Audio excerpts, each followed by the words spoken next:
What if the greatest success in your business isn't the revenue, but the community you build around it? Today, we're talking about community building on the Remote CEO Life podcast with my guest, Kai Lee Worsley, a 27-year-old CEO, international author, and founder of the Ancient Wisdom Academy, a soulful space created for digital nomads and remote workers craving more meaning, connection, and freedom. After running a successful social media agency, Kai Lee followed her inner calling to create something deeper, a community where people can gather, grow, and reconnect with ancient wisdom in a modern world.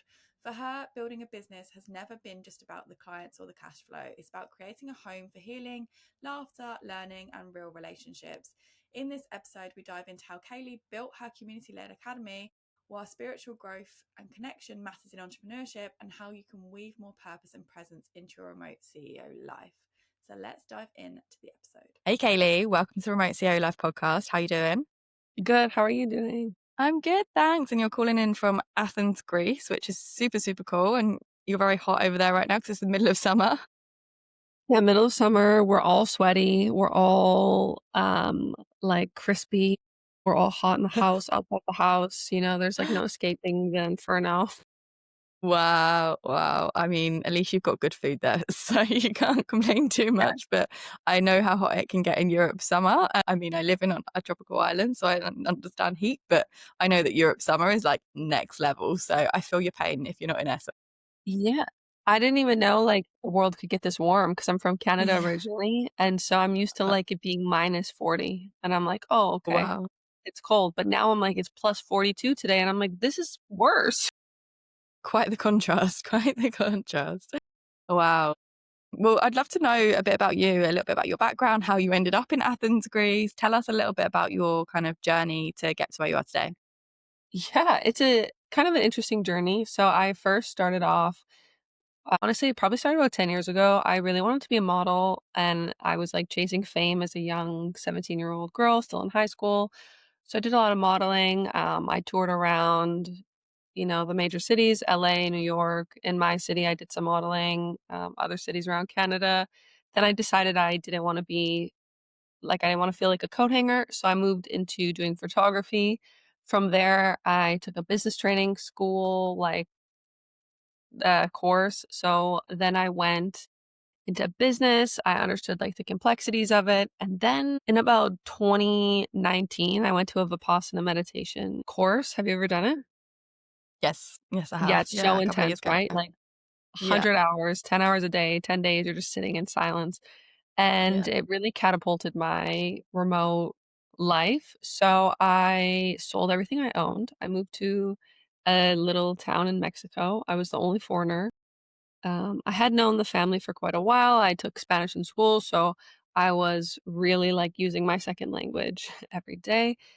And I really wanted to make money online. And this was in 2019, so it wasn't like a huge thing yet. So I was working really hard trying to figure out like what I could do. I was like making calls and emails and it was going. Then one day on the beach, I was like, I'm not going to impact the world if I just lay on the beach all day. Like this is just, I can't. What am I going to do for the world? So being so young and so bold, I literally was like, okay, I'm going to make a change. I moved to Toronto with a backpack, like one backpack and a yoga mat.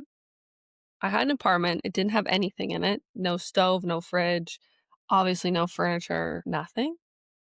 I lived there for a bit. I slowly got stuff in my apartment. It was given to me actually by family moving to Colombia, so they were really kind. I was writing for a company out of New York, like just trying to still like live this remote life. Then I had a dream in November when my grandpa, who's actually Greek, came to my dream and basically told me I had to leave. He passed away when I was 12. So he came to my dream. He said, you have to go back home. And I was like, okay. So I listened, gave all my stuff away to a family who had just moved from Mexico. It was like a nice loop. I went home, didn't know what I was supposed to do with my life because the dream was so cryptic. And I was like, okay, I'm just here. Then the pandemic hit. And I was like, cool. So now I just get to stay home all day and no one expects me to do anything. I was like, okay, still in still in alignment of what I wanted. And then one day a friend of mine said, hey, my mother-in-law would like someone to run her social media. Do you think you could do it? I was like, absolutely. So I took this ball, built, it was only like a 5-figure yearly business. I think I hit 6 at one year. And I ran with it. I ran. I was like, I can totally do this. It's all my skills, modeling, photography, copywriting, everything. So then I was like, okay, what else can I do? And I was living in my city. I had my own apartment. It was furnished. I had everything I wanted. I felt like I was really on top of the world, but I was kind of lonely. And I don't know if it's like this where you're also from, but in Edmonton, where I'm from in Canada, Greece is different. Like Greece has people hang out with each other. People sit for coffee for 5 hours. People go out with their friends. They have big friend groups. Like they're so close. And I didn't have that in Edmonton. And so I decided to come here for the first time. I fell in love. Like I felt so close to my grandpa. I felt so close to my roots. I realized I wanted to learn Greek. And so I moved here like 4 months later.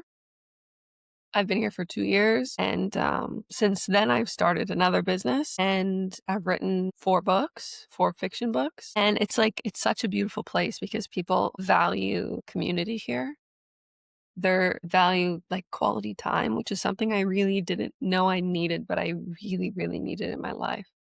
So this is how it evolved from like really trying to be famous to like realizing that I wanted to impact the world to being lonely to wanting to be part of a community. Wow, that's quite a journey, isn't it? Like going through so many different emotions, and that's all in your early 20s, I presume, because I believe you're Yeah, like in yeah, yeah. your I'm later 20s 20. now, right? Yes, I'm 28 next month. This Okay, started when I was amazing. 17. Yeah. Exactly. So you've had like a full on entrepreneurship career like already in your early 20s, which is super cool. And I completely resonate with what you're saying around not just Greece, but like I would say most of Southern Europe countries have a completely different culture to the UK, Canada, where because of the weather, I would say influences it quite a lot, and obviously like culture. They're really connected, right? Like they're really connected to each other. They are so much more social. You go out in the evenings, everyone's like meeting their friends, their family, like their colleagues. Like it's so much more social, and not in a way of like in the UK, for example, drinking is such a big culture and people connect over drinking. They go to the pub and it might be like afterward drinks, but then they get like paralytic drunk and it's like a whole spiral. And then you have to go to work again in the morning. And but in Spain, in Greece, in Portugal, it's like people just want to be social. It's not necessarily about the drinks, it's not necessarily about the food. It's like, yeah, that's the resource that you've got to bring yourself together, but actually it's about the connection with the people. And I think that's a completely different culture. And I see it as well. Like I now live in Asia and I see it here as well. Like there's such a big culture of like connection. And I think in countries where it's colder, I have a Mhm. theory that it's like so much harder for people to do that because it's easier to connect when you're outside in nature, like sitting outside. And I used to live in Italy when I was younger, like sitting outside in a piazza with an Aperol Spritz. Like you've got a way of like connecting with people rather than having to invite everybody inside into this like freezing cold house or pub or something. I don't know. It just feels like there's so much more opportunity for people to connect when they're outside. I don't know if there's like any science around that, like any research been done that there's like a direct correlation between those two things, I don't but know. for me Maybe that's being in what I've nature is observed. it's like a dopamine boost. You know what I mean? Yeah, exactly, Maybe. like that's just my observation. So I completely resonate with that, and it is, I think community is really important. And again, I think it can be very difficult to build those when everyone's actually in a colder country. People are a little bit more miserable as well. Like the spirit isn't always as high as it is in a warmer country. So I think there's lots of factors play into that, but I completely resonate with that point. And I know that you've gone on to build your second business, which is more focused around community. So do you want to tell us a little bit about that and where you're at today with that? Yeah. So I built this business mainly because of community, mainly because, okay, I want to say there are 3 points to it for community building. The second one is because I really believe if we all have a strong foundation of a spiritual practice, we can all change the world if we help ourselves. It's not me forcing you to believe what I believe, it's me showing you to think your own thoughts and go on your own path. And the third one is that I really think remote workers and digital nomads will change the world. And they already are. I truly believe that they are spectacular leaders in this new age of what we consider work, what we consider community now, and what we consider even like immigrating. You know what I mean? Like we're really changing the structure of reality. So I started this business. It's such a weird story. I went to a women's festival 3 years ago, and at the time, I was microdosing mushrooms because I had read a study that it was helpful for brains who have been through so much trauma. And because my childhood was very, very traumatic, I was like, okay, I'll just give it a shot. I had never done breath work, and I show up also microdosing, and like, what, like, now I look back and I'm like, dude, you should have Googled like what breathwork was. So I do this very extremely intense breathwork session. I'm laying on the ground, like crying my eyes out, obviously, as you do. And a bird flies over me and it brings me like an entire vision of the Hathor Temple. And I'm not sure if you've been to Egypt before, but the Hathor Temple is just north, I believe, north of Luxor. And it's the temple, it's a feminine temple. It's for the goddess Hathor, obviously, Hathor Temple. It's built in such a way that when I visited the first time, I like literally felt the energy and I could feel myself in a past life there. And as this bird flew over me, it brought the vision, and I realized I had to build something for ancient wisdom in the modern world. I just like knew that I had to bring it back somehow in a way that wasn't forceful, first of all, because I don't and I don't enjoy beliefs being forced upon people. And second, in a way that like the modern person could easily grasp ancient concepts. So I built this online. I built True Alchemy Academy. Super cool. And so, what exactly is True Alchemy Academy? It's an online academy. So it has 3 parts to it, technically 4. So the first part is an online academy, which I'm beta launching right now. I'm seeing how people are interacting with the platform. I'm seeing if I need to maybe move the platform to something more community driven. It's a place where all the tools for spirituality are in one place. So yoga, meditation, breath work, guided affirmations, how to write your own affirmations, what muscle testing, like literally there's a library with dreams and how to induce dreams and like ancient mystery school things, herbs, so many different aspects, working with the chakras, awakening your psychic abilities, like it's all in one, it's all inclusive. And I geared it for remote workers and digital nomads who have the time to do it. It's definitely a more feminine platform right now. Like I definitely see like women 25 to like 34 thriving on it. So that's one part. The second part is online course collaborations. So because I'm not an expert in everything, though I wish I had like 1,000 more years to live so I could become one, I partnered with experts in their respected fields to co-create small, low ticket, low price courses. So each course is $99 and they focus on certain expert fields. So sound healing, how to breathe properly, self-devotion and like techniques on how to like fully love yourself, cycle syncing and food for the feminine body, like true nourishment, lymphatic drainage, embodiment. These are all different topics, all different courses with all different people from around the world. So I wanted like a mix of culture, a mix of perspective so that people aren't just getting, first of all, me and my limited capacity to teach sacred knowledge. And I wanted to invite other people to a platform where they could really put themselves out there. So that's the second part. The third part is retreats. So I host retreats here in Greece twice a year, usually in May and September when it's not like excruciatingly hot or chilly. Like the water is great, the sun is out. And on these retreats, we connect and we rest and we work with the chakra energy. So the point of the retreat is to, first of all, come in community because as remote workers, sometimes we're like, okay, I love working from home, but I would also love like a break, but like with people who think the same as me. So the retreats are a great way to do that. I facilitate rest because we like forget to chill out. Like we're not like stargazing anymore. We've forgotten how to just like simply be.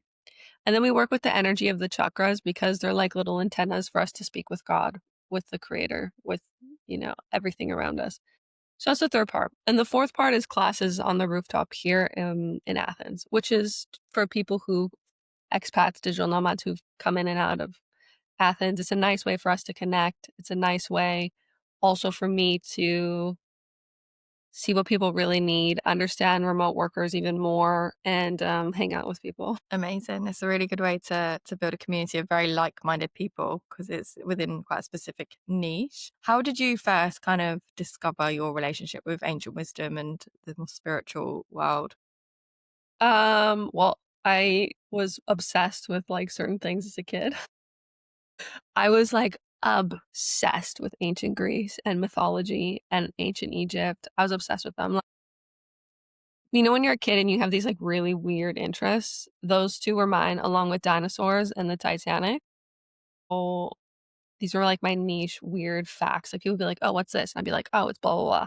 So this is kind of where like the awakening happened. I also like it's so strange, but I could see spirits as a kid, and I know everyone's like they don't exist, but they do, and I could see them as a kid, and then like slowly these like other gifts started like showing up in my life, and I really tried to like run away from them, obviously, because I'm not trying to wake up and see a spirit beside me. Like it's kind of creepy.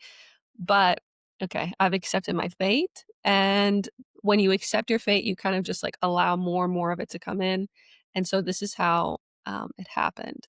It also was something for me to lean on when I was going through things in my childhood that were like horrific and really traumatizing. I would lean into my understanding of God. It wasn't like a outline. I don't want to bring the word religion into it, but like there's no other way for me to help people understand what I'm talking about, but I never leaned into God in a religious way. It was more of like my understanding and sitting with the trees and like hearing what they had to say or like watching butterflies flap their wings, like just being in nature, leaning into that strength of like the unseen really helped me develop this relationship with like what ancients used to speak about. Cause there's so much of this and we've forgotten. We don't even Yeah. talk about it anymore. No, it's true.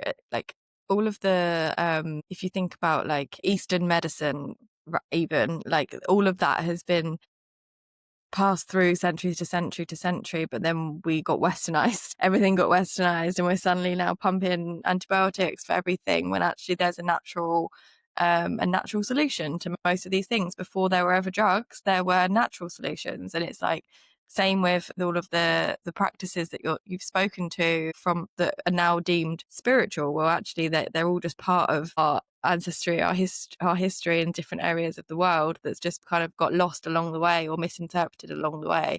So I think it's great that you're trying to bring more awareness to these things and like share the history behind them. And yeah, if you've got a really strong relationship with that, share that with other people. I think that's really really important. And I agree with you, like there is obviously, I didn't grow up religious at all and I didn't really understand religion, if I'm honest, when I was a child. But as I've got older and I've also delved into the spiritual world and understand it on a much deeper level, I've realized that religion is actually just having hope and believing in something, right? And I think that spirituality gives you that as well. Like it doesn't really matter like what God you believe in, or like you believe in the universe or spirit guides or whatever. Doesn't really matter what it is, as long as that resonates with you and it gives you some kind of reassurance in the moments that you need that reassurance, or it gives you something to live your life by. I think that's the purpose of spirituality or purpose of religion. So I think it's actually really important if you didn't grow up religious to find something. Doesn't matter what it is, just find something that helps you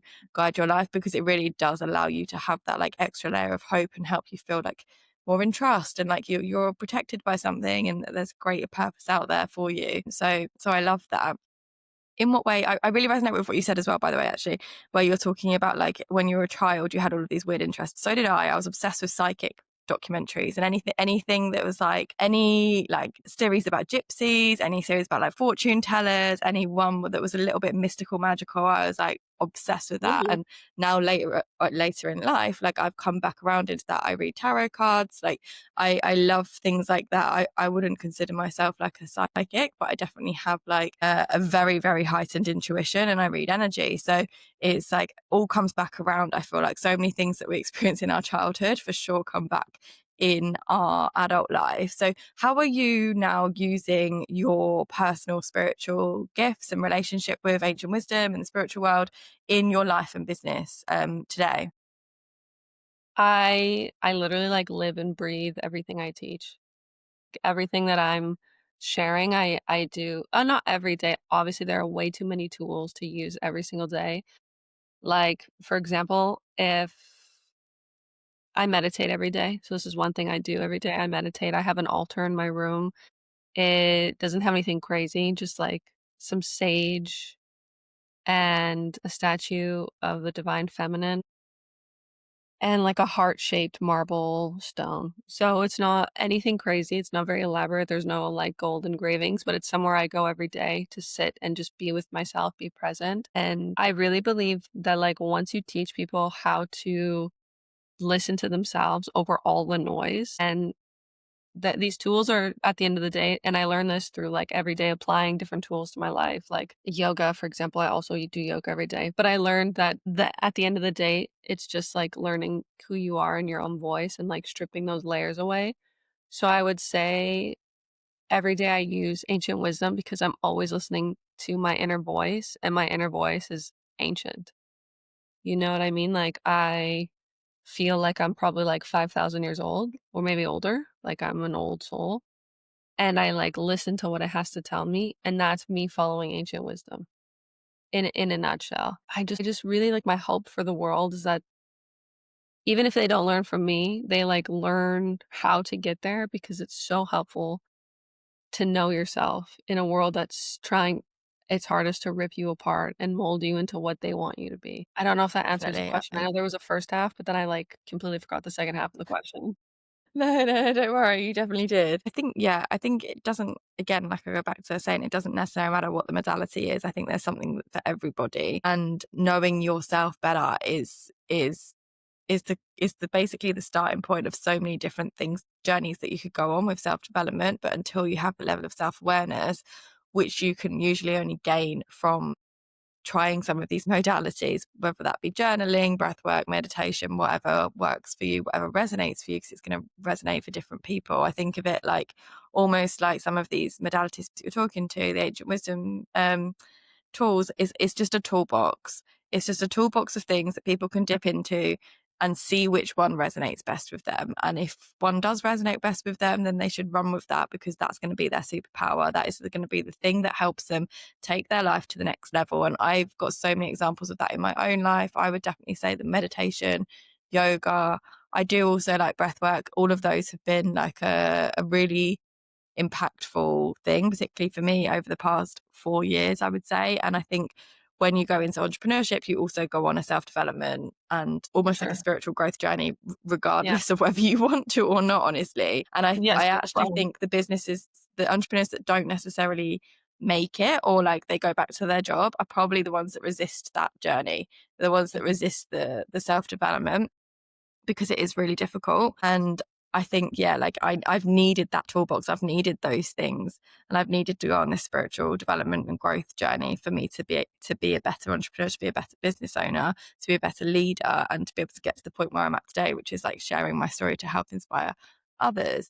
So I think, yeah, I love that you're sharing that message, and I really like how you're kind of blending it with the digital nomad lifestyle, because I think I agree with you. I think digital nomads, in a way, are like paving a new road, right? Like, Of this course, road yeah, hasn't, like, don't get me wrong, there's always been travelers, there's always been people doing different things and outside the box things, but working remotely from somewhere that's not your home country is kind of a new thing. And I think, like, quite often in a lot of digital nomad hubs throughout the world, you will see a blend of spiritual development and digital nomad worlds come together. It's definitely true for where I live right now in Copenhagen. I'm pretty sure it's true for you in Greece. I'm pretty sure it's true for the people in Bali, for example. So it's an interesting blend. So how have you found that works together with all of the work that you're doing? now I'm mainly focusing on just building the academy. It's beta launching, so taking people's feedback. I hosted my first retreat. I like seeing how people react when they have that moment of clarity. And I really do think, like you said, like entrepreneurship is probably the most intense spiritual path you can take because at every corner, like every day you're facing a new challenge within yourself. Like you're like, "My God, I'm completely responsible for everything." And then you realize the only thing limiting me is my own belief system. that came up. That's a part of a limiting belief from this person who said this to me when I was this age.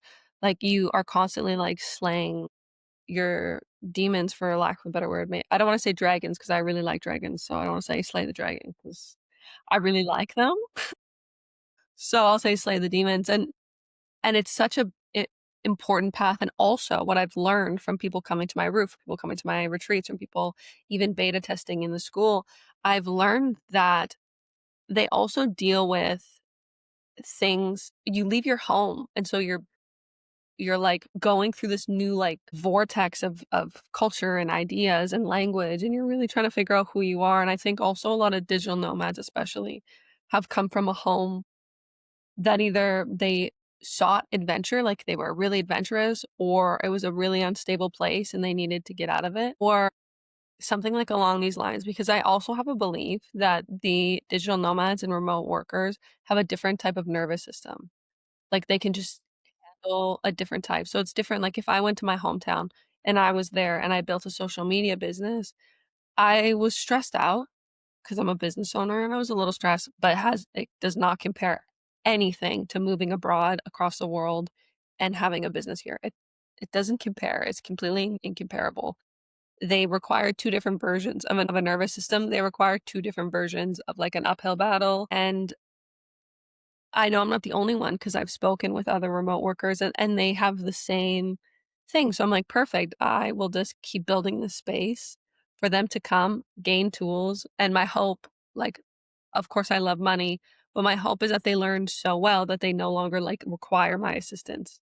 Do you know what I mean? Like, I wanna set them up for greatness so that they come into the school, they learn, they stay for a year or 2, they can always come back, they take a couple courses, they come to a couple retreats, and then they, like, just stay in touch with me and they live their best lives. Like, that's really my hope for my students and the people in my community now. And, now that I've, like, seen remote workers and I've spoken, and mostly they have, like, the same ideas. They really have, like, a spiritual path ahead of them. So interesting. So this is how I'm trying to incorporate it, like, to help them go on this path because 'cause I've walked it already. Do you know what I mean? Yeah. Yeah, definitely. I mean, I've been nomadic now for 4 years, and I've explored most of the big nomad hubs throughout the world. So I think, I fully agree with you. I think I don't there's always this thing, right, of like people saying, "Oh, you're a nomad, what are you running away from? Why don't you want to live in your hometown?" Well, actually, no, I don't think you're running away from anything. I think you're in search of something that you know is out there that's even Totally. greater than what you had. And you know that there's a big old world out there that could, and places and people and things and cultures and careers that could serve you better as a person. And I think that definitely, I don't know about if we've got a different nervous system or not. That's not something I'm qualified to say. But like, I think we definitely have a lot more curiosity, a lot For more sure. resilience, probably a lot Yeah. more courage than the person that is living in the society's expectations, living in societal norms. And I mean, a lot of nomads have already tried that lifestyle, but then they've realized it's not for them and they've broken free from that. And that's the point of difference, I would say, is that they've made an active choice to change something, and for that to happen, you have to have a lot of resilience and a lot of um I don't know, a way to stabilize your nervous system. Because I always say, like, nomad life and remote working is, you're constantly in survival mode, honestly. If you're moving around consistently, you're constantly having to reset up your whole life, find out where the Wi-Fi is, find out where you're going to live, make new friends, figure it all out. And like, the person that's living in the same hometown that they grew up in already has that. They've had that their whole life. They Exactly. are in their comfort bubble. So Yeah. nomads really do have to put themselves out there. And I do think like part of that is going on some form of spiritual journey. And that doesn't necessarily mean it goes to like the full depth of what we've spoken about today around like going fully into like seeing spirits and things like that. Like, it doesn't have to go that far. It could literally just be like, I've found some kind of modality. I like surfing. That's my version of meditation. Okay, cool. Like, that's probably the thing that you're working on yourself for. For me, it was like a meditation thing and like getting really into my limiting beliefs and Mhm. figuring out all of that stuff so that I could be a better person slash business owner. So I think they do definitely go in hand in some way. And there is not by chance that most of the nomad destinations in the world happen to be in very spiritual places, right? If you think For sure. Bali, Thailand, Colombia, Peru, like there are nomad hubs all over the world, and most of them are in spiritual towns. Like it is a fact. So, and I don't think that's by chance. I think there's a reason for that. The people are drawn to that for whatever the reason is, and then it's up to that person on how far they take their spiritual journey, right? Exactly. I But agree. it's great that they have places to come and explore, just like what you've created, which is really cool. Yeah, thank you. Yes, it's a very interesting thing, and I don't shy away from if somebody wants to like talk with me and they have a 9 to 5.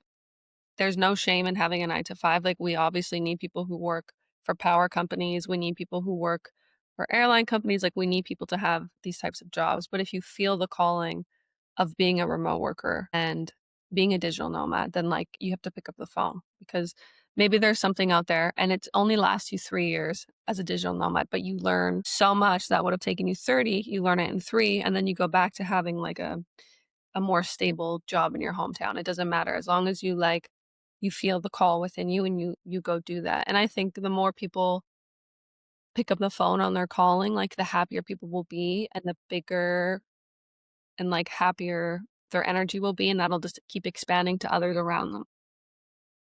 Yeah, Right? I fully agree on that. Yeah, absolutely.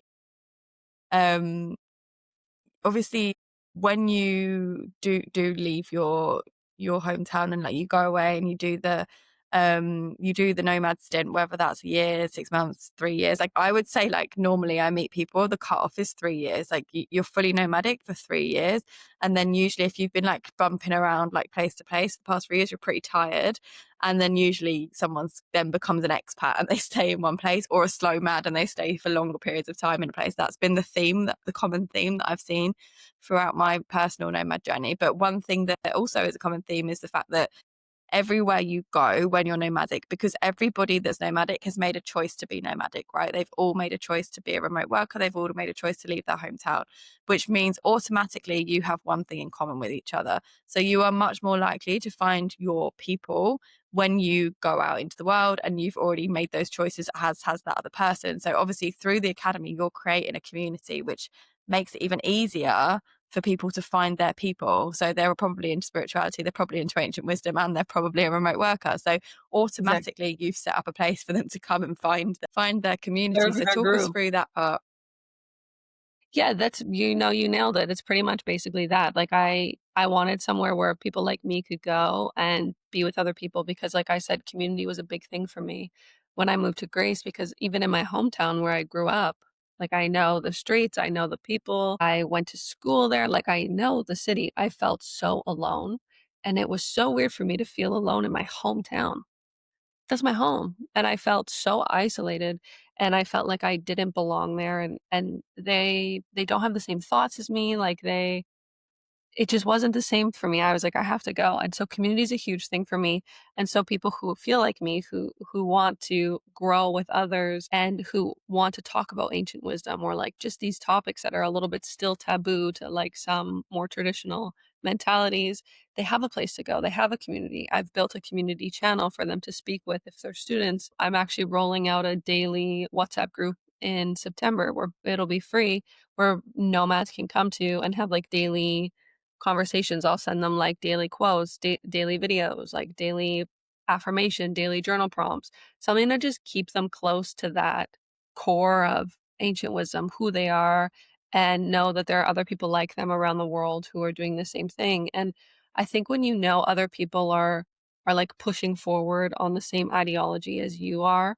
it makes it easy for you to say, okay, this may be challenging right now, but I know that I'm not the only one and I can call on my community.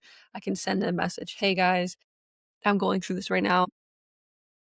Does anybody have any advice? Does anybody have any like links to more things? And this is what I want for my students and the people in my community is to feel like they're not alone in this journey because it's a hard journey. It's a really challenging journey to leave everything you know to go be we're like the first pioneers, realistically, like, we're the first ones, unless I'm Mm. missing from Atlantis. Like, perhaps it happened back then, but, like, we're the first ones to go out and say, "No, we don't wanna work 9 to 5, we want to travel and work, and we go and we do it, we're the first ones, and so the path is not laid out for us. We're actually, like, moving through a jungle, if anything, like, we're making the path and we're Yeah. slicing the trees and we're cutting the grass so others can find us, and there's not a community where we can ground in something bigger than us that connects us all, spirit, and then also, like, speak about our physical challenges in this realm, and so I think that was my hope with building this was that everyone could, like, hit every point, their pain points, and be in community. Yeah, no, I agree. I think it's so, so important to find your tribe of people and that support system. And something that came to me one recently, I was doing a meditation retreat here in Copenhagen, and something that came to me was that shared experiences and sharing wins, failures, everything is so much better than doing it all by yourself. So like finding people that can go through those things or have already been through those things and can support you through those things is super, super, super, super powerful. And I think that it's really important, particularly if you're in this nomad world. It can get lonely, it can be challenging. And if you have that community element, it can just be so, so much easier. So well done you for creating that. And if anybody wants to check it out and find you, how can they connect with you? Yeah, the best thing to do right now is to follow on Instagram. So the handle is at True Alchemy Academy. The school will launch, I think, officially in September. So keep an eye out for the online academy. And the website is truealchemyacademy.com. And those are the two ways that I think people will easily find what I'm doing. However, I think the Instagram will have better updates because I'm still working out the platform. It's still beta launching, but there will always be a place where you can find me. And my personal Instagram, Amazing. if anybody wants to know, is at @kworsley_. Amazing. I love it. Super, super, super good. Sounds really interesting, everything you're working on, and thanks for doing this work. It's super, super powerful. And before we go, I always like to ask, because freedom is such a big value for me, like what does freedom look like for you? And how can you inspire our listeners to live a more freedom focused life? This is a really interesting question because freedom is really complex, and I think people take it differently. Everyone sees freedom differently. For sure. Freedom for me, I wanna paint an image in people's minds, is I always felt the most free when it was raining, and I would take my dog and we would go running through the grass. And we would just, like, laugh. He would not laugh, obviously, but I would laugh and my chest would be open, and I would just be, like, laughing in the rain and dancing outside barefoot. That's freedom to me, like, that feeling when you are just laughing and giggling and playing is freedom to me, and I think everyone can do it today. Like, just giggle, just play. Just go outside and, like, pick up some dirt and, like, make a potion, you know? Like, there's so many ways to play. Go to swim and, like, pretend you're a mermaid. We forget to play. I yesterday at the beach, I realized that the energy of the earth is playful. It wants to be played with.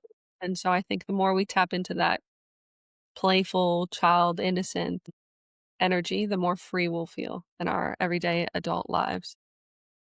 Yeah, I think we forget about that, right? As adults, the term play is so much more frequently used in our childhood. It doesn't really come up so much in adulthood. And going back to what we were talking about earlier around the fact that we both had things in our childhood that are so relevant in our adult life, it's really important to look back at like what were you doing in your childhood that allowed you to play? Like, did you go rock climbing? Did you go to play mud pools in the beach? Like, what were you doing? And obviously it's probably going to be a very different variation of that right now, but what can you incorporate? Like, were you a dancer when you were a kid? Did you stop dancing when you were a teenager? Like, can you reincorporate some form of dance back now? Or like, did you love music? What did you enjoy? So I think it's definitely something that I'm really conscious about at the moment, and I definitely feel like I don't have enough. Even though I live on a paradise island, I have the things that I go and do that I enjoy, but I feel like I don't play enough. You got to And play. that's something that I'm really trying to think Yeah. about, like what can I incorporate back in my life that allows me the space to do that. Yeah. Don't think about it so much. Yeah, you're right, just let it Yeah. happen. Yeah. Kids never Yeah, think. They just go play. true, true. They They just just do, they literally just go like they play. take a stick and they just play in the dirt. That's playing, you know what I mean? It doesn't Yeah, have to be like you're trying to schedule playtime. Playtime is never scheduled. True. You're so right. I love that. It's almost like my adult self is trying to control the Yeah, playtime. your adult self is like, put it in the schedule of when you're gonna play, but your child self is like, I don't know what the schedule is. Yeah, so true. What's time? Yeah, Who you're like, cares? I don't care. What's an electricity bill? I don't know. So don't think Yeah, too I much. love Just that. like go to the beach and just like pick up a rock and throw it in the water. Just Yeah, you're play. so Yeah. right. Yeah, don't think about Great it too. advice. I love that so much. Thank you so much for that advice. I will take that and I'll be going off right after this to the beach. But thank you so much for joining me today and sharing everything that you know about ancient wisdom, spirituality, and building communities.